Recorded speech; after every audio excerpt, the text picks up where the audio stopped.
Hello everyone, this is Dr. Suraj and today we'll be discussing about management of the prolactinoma.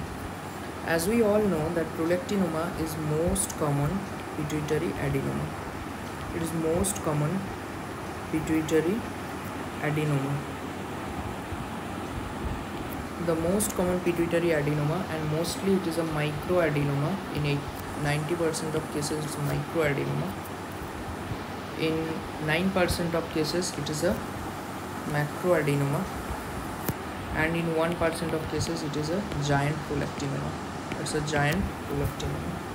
Okay, as mostly it is microadenoma, so mostly it is associated with hormonal effects. Mostly it is associated with hormonal effects. The mass effect and stalk effect that we have discussed in management of growth hormone secreting tumor or acromegaly, the mass effect and stalk effect are less here. They are not seen or negligible. In case of microadenoma I am talking about. Macroadenoma maybe it is very less. Okay, you will see stalk effect in 35% of cases of macroadenoma. Still it is very less. Okay, so and also please remember this mass effect and stalk effect, they are generally seen in case of prolactinoma when it is associated with male prolactinoma. Why, I will be telling you after some time. So this is the thing. Now if I just tell you that most common is prolactinoma, the most common is prolactinoma, which is followed by a GH secreting tumor, GH secreting adenoma, which is followed by ACTH secreting pituitary adenoma. This is the sequence of pituitary adenoma.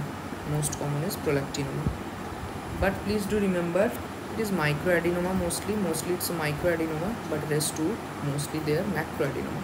So the question is asking that which is the most common pituitary macroadenoma, then your answer will be GH secreting tumor rather than prolactinoma, because prolactinoma is microadenoma. Understood? In 98% cases of GH secreting tumor are macroadenoma, and I also told you 20% of this are associated with this 98%, of which 20% are also associated with prolactinoma. Okay, in that case we will give bromocriptine carbamazepine. We have discussed the management of GH secreting adenoma in a separate video. Let us discuss how a patient of prolactinoma will present to us. Let us see the clinical picture. So basically I told you in the previous video of GH secreting adenoma there. So let us take the difference also here, that prolactinoma, when I am talking about microadenoma, it is more common in female, obviously. You can see the ratio, female is to male is 20:1. Okay, number one. Number two difference, it is mostly microadenoma, as I told you. Okay, so if you remember, I have told you that GH secreting tumor are mostly macroadenoma and they are mostly seen in male. Okay, prolactinoma mostly seen in age group of 25 to 45 years of age group. In case of female I am talking about, this is the reproductive age group where this prolactinoma is mostly seen, whereas the GH secreting tumor are mostly seen after the age of 40. Okay, that will be seen. But please do remember, any pituitary tumor, mostly it is prolactinoma or GH secreting tumor, if they are seen within 20 years of age group, please rule out the genetic syndromes. Not rule out, please look for the associated genetic syndrome, because it might be associated with genetic syndrome, like it can associated with MEN1 syndrome, it can be associated with Carney's complex, and it can be associated with McEwen-Albright syndrome. Albright syndrome, where you will be having café au lait spot, precocious puberty, and there is GI secreting adenoma or prolactinoma, and there will be some facial features also. Their asymmetric facial features will be there. Okay, a young female with asymmetrical facial features, cafe au lait spots, precocious puberty. Okay, we would suspect the diagnosis acute Albright syndrome, and please remember here the age group is less than 20. Okay, now coming into the clinical features that we would like to discuss here. The clinical features, just remember, in case of prolactinoma here, if it is a female patient, in that case they will present with amenorrhea. There is a saying that galactorrhea and amenorrhea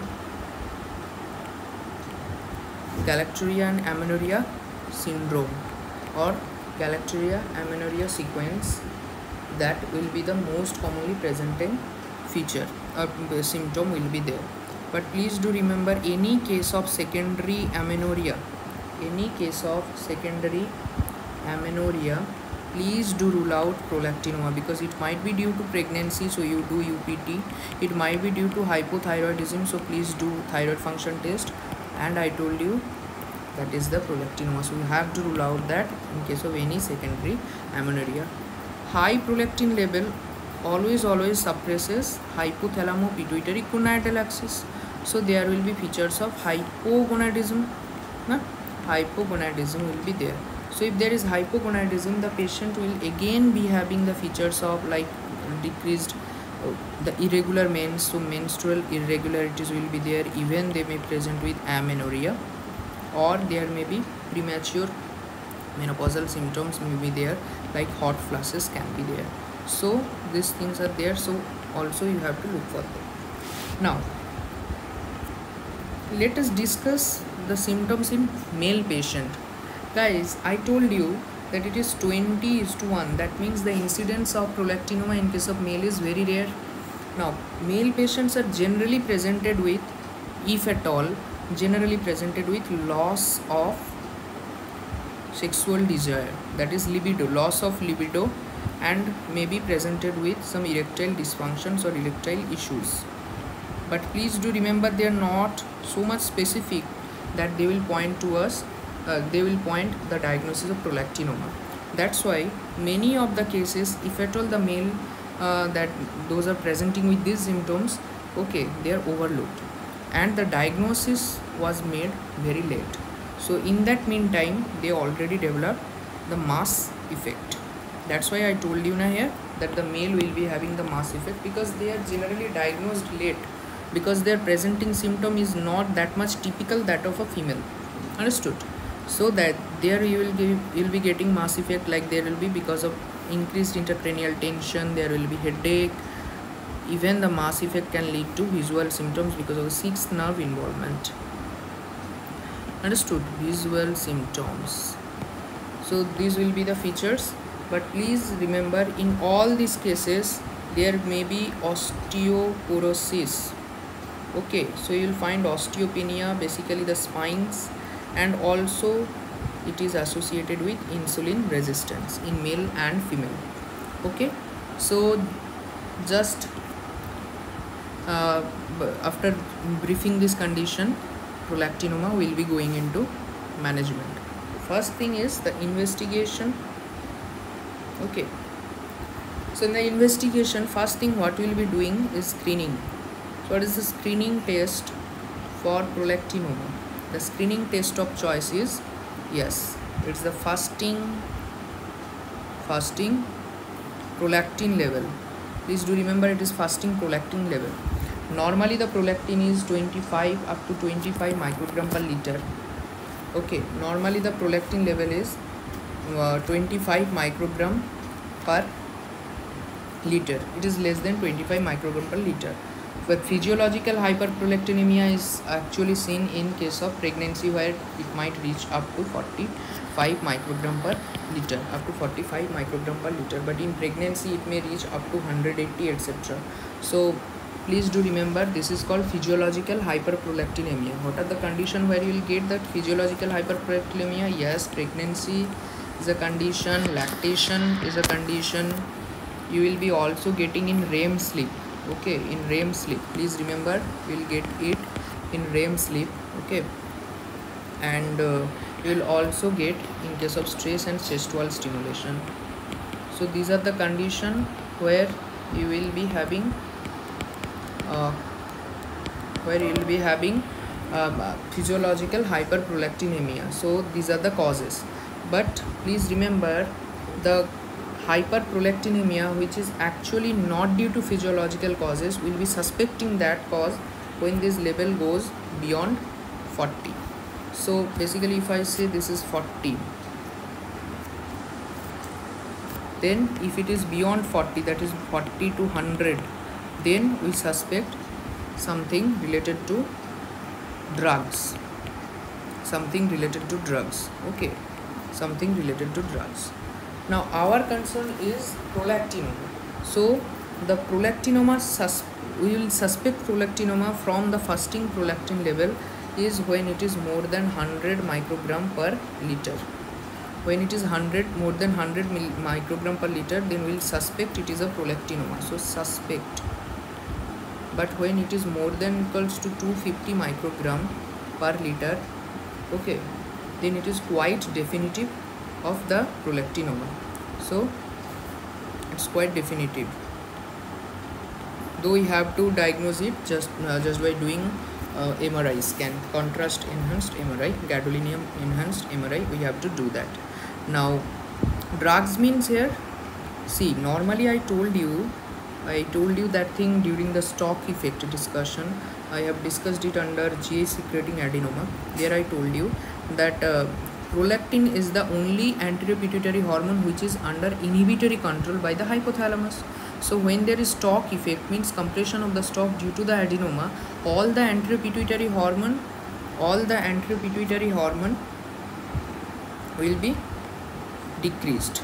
But as prolactin is under inhibitory control by dopamine, okay, so dopamine is inhibiting the prolactin, so because of the stock effect, this will go, so your prolactin will increase. So that is stock effect. I told you na, hypopituitarism, hyperprolactinemia, that is stock effect. Please watch that GI secreting tumor I have discussed there. Now that will be there. So dopamine is inhibiting prolactin, na? So any drug, like if I using dopamine agonist, so in that case what happens? Dopamine antagonist. So if I am using dopamine antagonist or D2 blockers, then they will block the dopamine, and dopamine inhibition on prolactin will be withdrawn. So in that case there will be hyperprolactinemia. Understood? I am telling that dopamine is generally, that is not needed here, generally inhibiting the prolactin level. The lactotropes are being inhibited by the dopamine only. Okay, understood? So if I use some D2 blockers, like suppose I am using some typical antipsychotic, okay, I am using some typical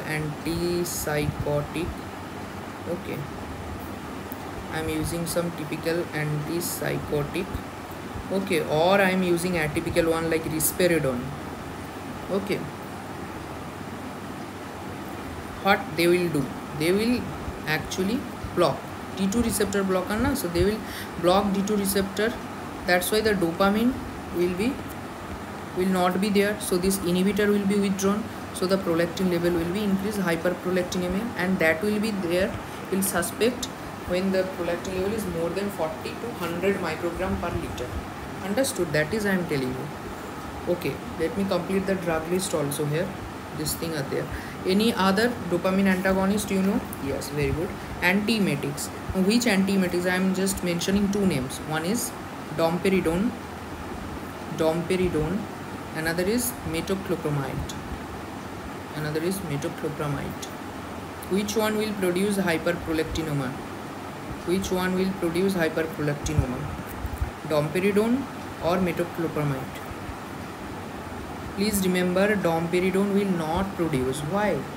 Domperidone does not cross blood-brain barrier. So if it does not cross blood-brain barrier, then it will not cause hyperprolactinemia. Metoclopramide will cross blood-brain barrier, so it will go and inhibit the those pathways. Actually, we have 4 pathways, 4 to 5 pathways are there where dopamine is involved. Okay, so among them, nigrostriatal pathway is there. You have tubulo-infundibular pathway is there, and you have mesocortical mesolimbic pathway is there. Okay, so these are all CNS pathways. So metoclopramide will go, it crosses the CNS, the blood-brain barrier, and then it will block each and everything. Okay, so when it will block each and everything, then there will be this thing will happen. Hyperprolactinemia will happen. But domperidone, what happens? Domperidone is actually do not crossing the blood-brain barrier, so it is not going to inhibit those pathways. No, so it will just stay peripherally, and it will have its own action in the periphery. So these are the drugs are there. Anti-dopamine or dopamine blockers, D2 blockers or anti-dopaminergic drugs are there which can cause this thing. Also other drugs are there, we are not going into that details now. So I told you less than 25, 40, up to 40, 40 to 100, more than 100, and more than equals to 250.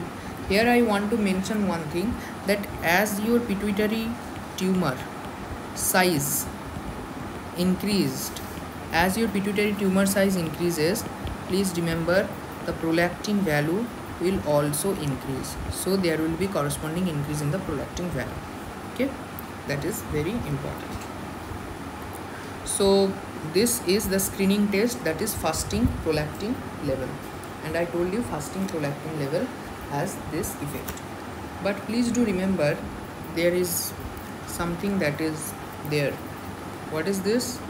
This is known as, suppose a patient who have the tumor, supposing the patient who have the symptoms that I have discussed earlier, the patient have those symptoms. Okay, and for that you do screening, and the screening may you do fasting prolactin level, and the prolactin level comes to be normal. So there is symptom of prolactinoma, there are symptoms of prolactinoma, there is the tumor present also, but you do prolactin as a screening, prolactin comes normal. Is it possible? I told you, if there is tumor, okay, then it should be more than 100, or definitive value, definitive diagnosis में the prolactin level will exceed 250. But here the prolactin level I'm telling you this is normal. Yes, this might happen if there is very high prolactin level. That is called as hook effect. That is called as hook effect. Okay, this is basically a false negative result. Not going into details, but just telling you that normally what happens in case of prolactin detection, how we detect it. There is something that we do. We have this antibody which is attaching to the, which is actually known as solid phase antibody. So we have some solid phase antibody, and we have some liquid phase antibody. Suppose this is the liquid phase antibody. This both solid phase and liquid phase antibody, okay, both have the capacity to bind with the prolactin which is present in our sample. So when I give prolactin, suppose these are the prolactin, okay, so whenever I give prolactin, what happens? Whenever I give prolactin, this prolactin will bind to the solid phase antibody, and then this liquid phase antibody will bind to that prolactin again. So that will lead to a sandwich formation. Understood? So this will be the prolactin bound to it, and then there will be this liquid phase antibody that will be bind to it. Liquid phase means it is not bound to the wall of the test tube. Okay, it is just present in the solution. We have added that. Okay, so this is present in the glass tube. This is the sample I have given, and this is the liquid I have agent. This is the liquid agent that I have added. So if there is low prolactin level, or there the prolactin is not so much high, then it will bind to the solid phase antibody, and the liquid phase antibody will again bind to this prolactin, will produce a sandwich. Here. Okay, so that is what we actually check. But if there is high level of prolactin, there, then what happens, this solid phase antibody will bind separate. This prolactin will be bound to the solid phase antibody separately, and the liquid phase antibody will bind this prolactin separately. So there won't be any sandwich formation. And as there is no sandwich formation, we actually detect this one. So if this sandwich is not formed, then the test result of prolactin will be less. So even though the tumor is present or symptoms are present, my prolactin level will be normal or not corresponding to that of the symptoms. So always remember, in that case what we have to do, we have to recheck the prolactin level. But in this time, because there will be no benefit if we recheck, and again this will give a hook effect. So in that case we have to go for a serial dilution to rule out the hook effect. Okay, so do a serial dilution to rule out the hook effect. So recheck prolactin level with serial dilution. That is very important. As we are discussing this hook effect, there is something that is known as macroprolactin, which is just opposite to the hook effect.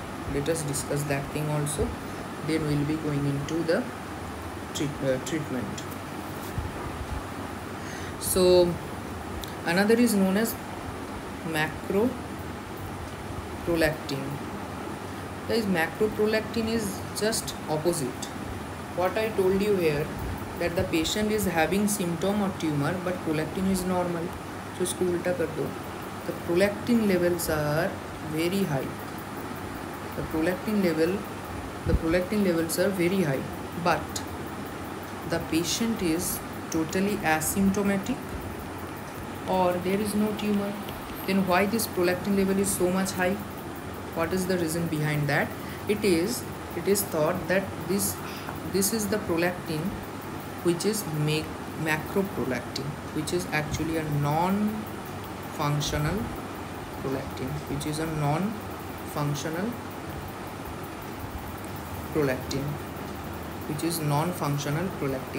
So there is very high level of prolactin, but this is a non-functional prolactin. It is not going to produce any symptoms.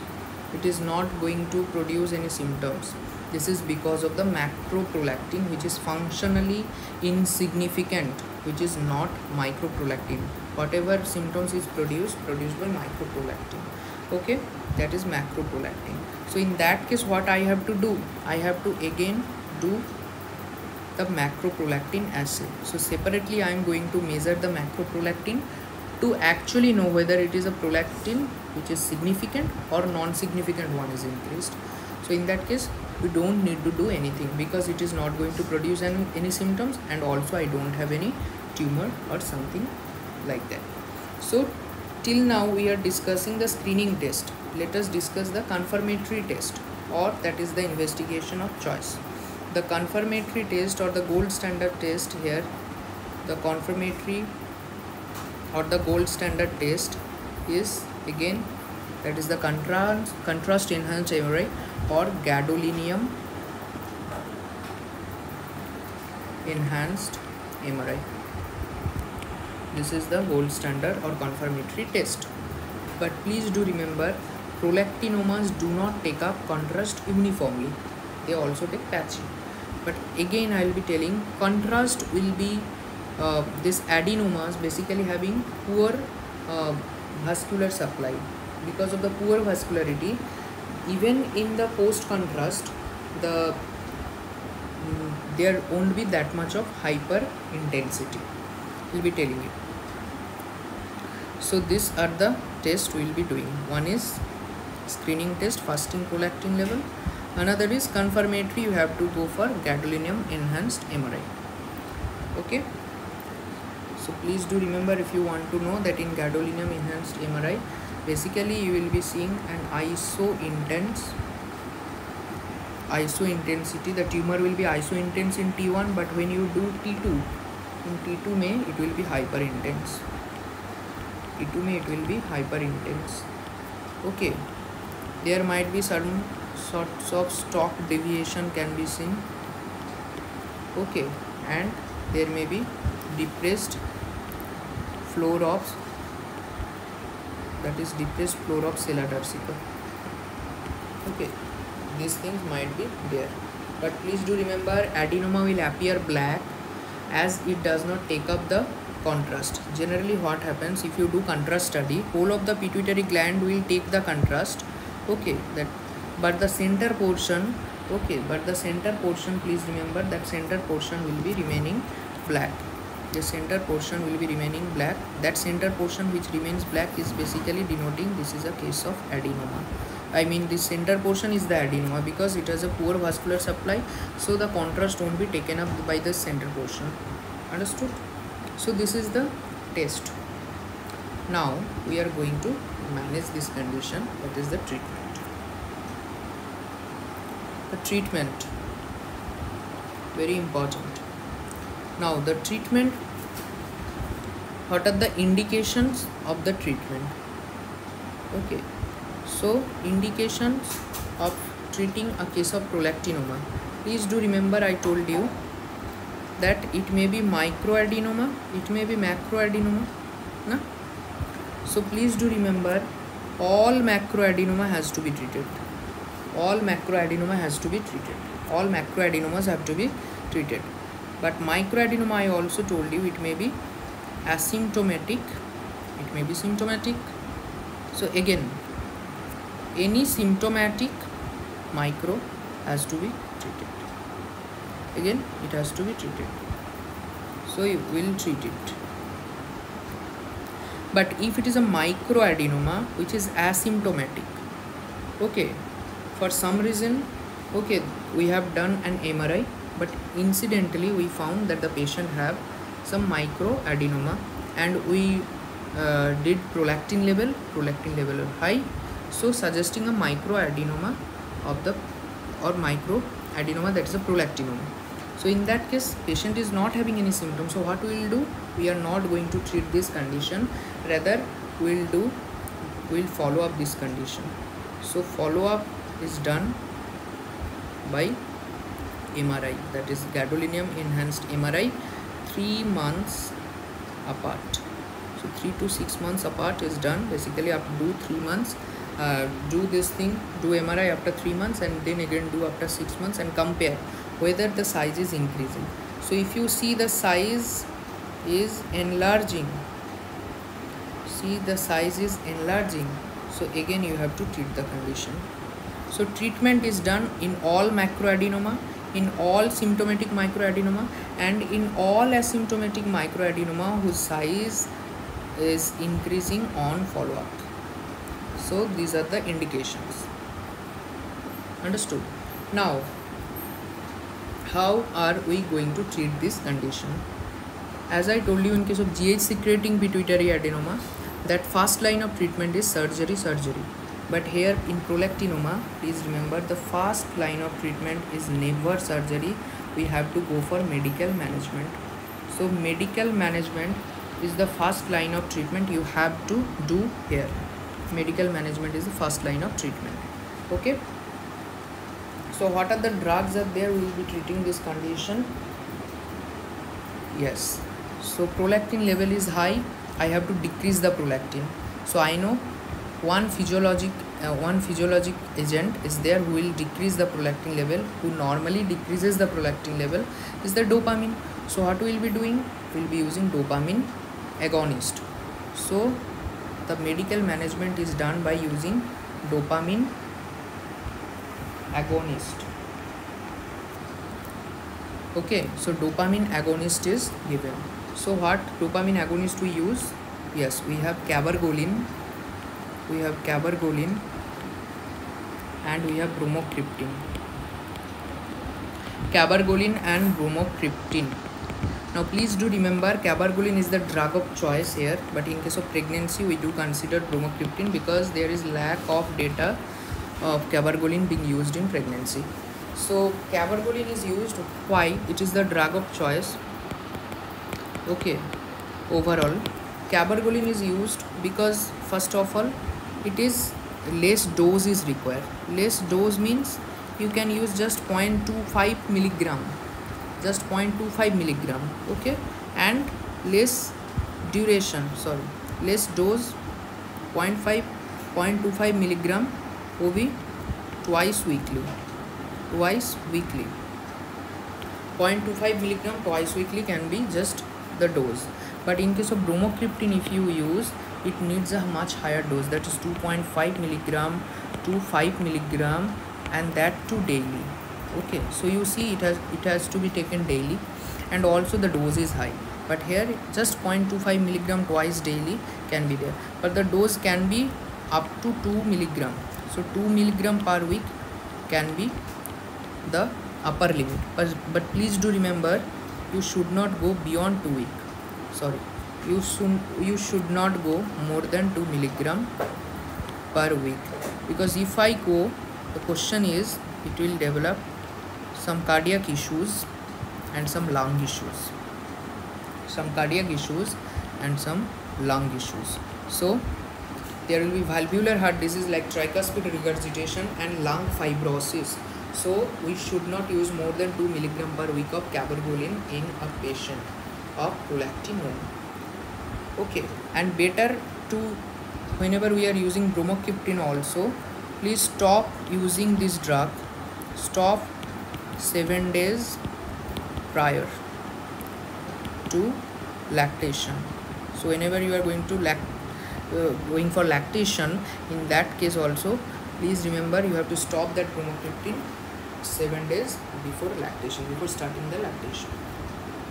So this is all about the dopamine agonist. Cabergoline is mostly used, but bromocriptine is used, preferred in pregnancy. Please do remember less dose is required, and also cabergoline is associated with less side effect. So less side effect are also there, like nausea, hypotension, vomiting.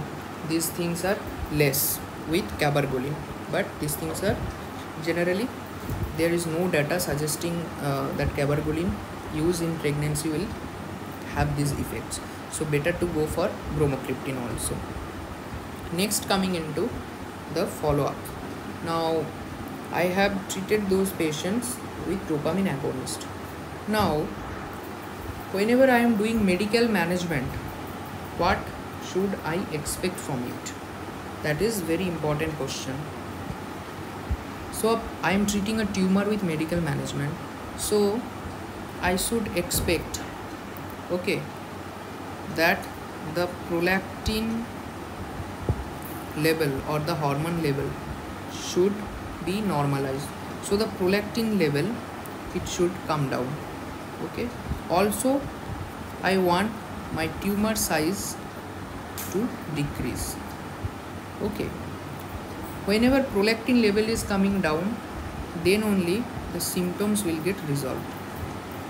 Okay, because I told you mostly they are microadenoma, and most symptoms are due to the hormonal effect only. Okay, so please do remember, with medical treatment it will take at least 1 month, okay, for the symptoms to come, or to the symptoms to get normalized.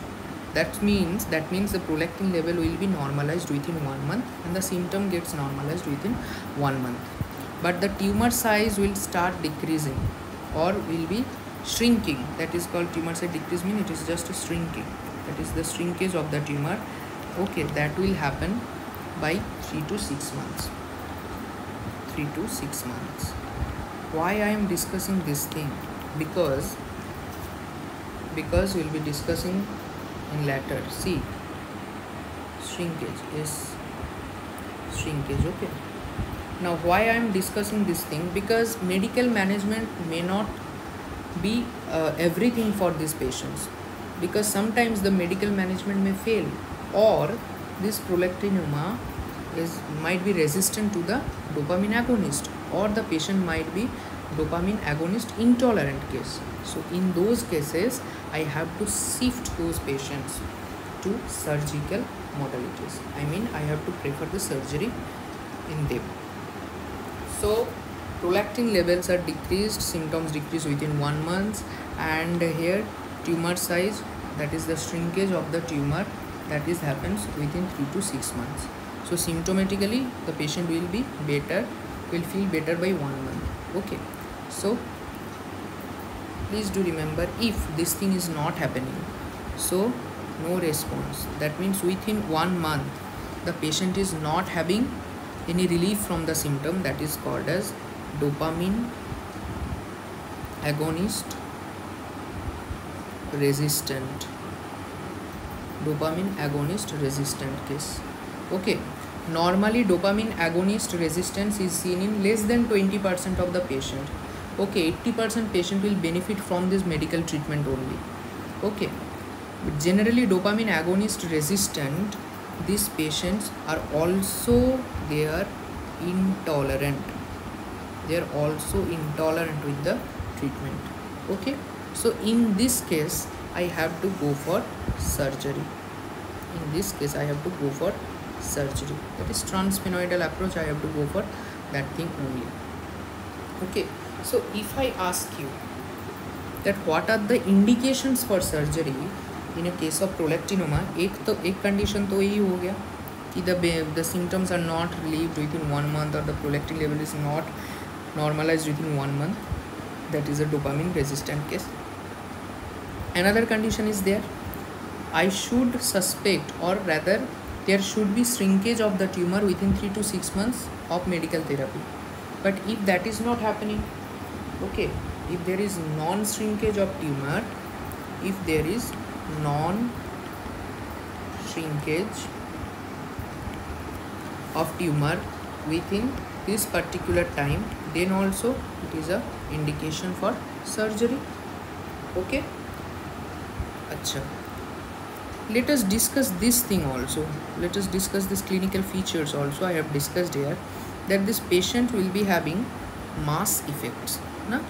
Or stuck effect, that is visual effect, the visual symptoms here. So if there is mass effect, if there is visual symptoms, do you think just by giving prolactin or just by giving medical therapy will suffice this thing? No. So in that case also, if there is mass effect, better to call it as persistent visual field defect even after the medical therapy. See, everywhere you have to start with medical therapy only. Okay, even if mass effect is there, visual symptoms are there, you have to start the patient on medical therapy, you have to normalize the prolactin level, then only you have to proceed for surgery. But supposing even after that, whether it is a resistant case or the shrinkage is not happening, okay, that means persistent visual defect is there or mass effect is there, in that case only you are going for surgery. Okay, there is a condition that is known as pituitary apoplexy.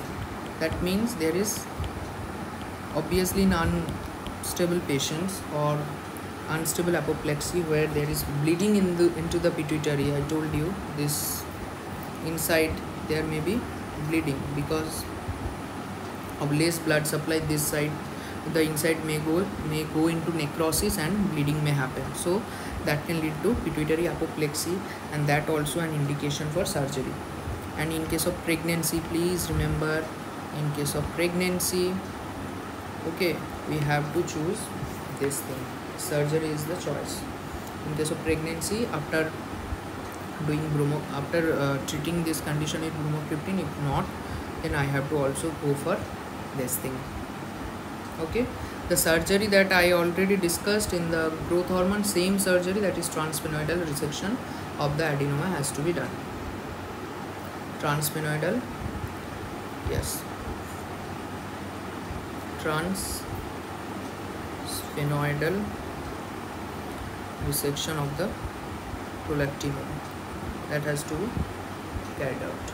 Supposing the surgery is the choice, I told you, okay, surgery is the choice, but say the patient is not fit for surgery, the patient is medically unfit for surgery, or your PAC, that is pre-anesthetic checkup, is not sufficient to conduct the surgery. In that case, what will go? What will be we doing? So in that case, please remember, in that case I have to go for radiotherapy. In that case only I have to go for radiotherapy. Okay, please do remember, radiotherapy is the last resort. Now if I ask you that whether prolactinoma can go into malignant conversion, that is adenocarcinoma hoga ya nahi, the rate is very low, okay, that is less than 0.01%, like that. Okay, so in that case you can go for a marker that is known as Ki-67, okay, which is a proliferative marker, okay, that may rise in case of malignancy. Okay, so this is how we are going to approach a case of prolactinoma. Prolactinoma, please remember, the first line of treatment of prolactinoma is always medical, irrespective of the size of the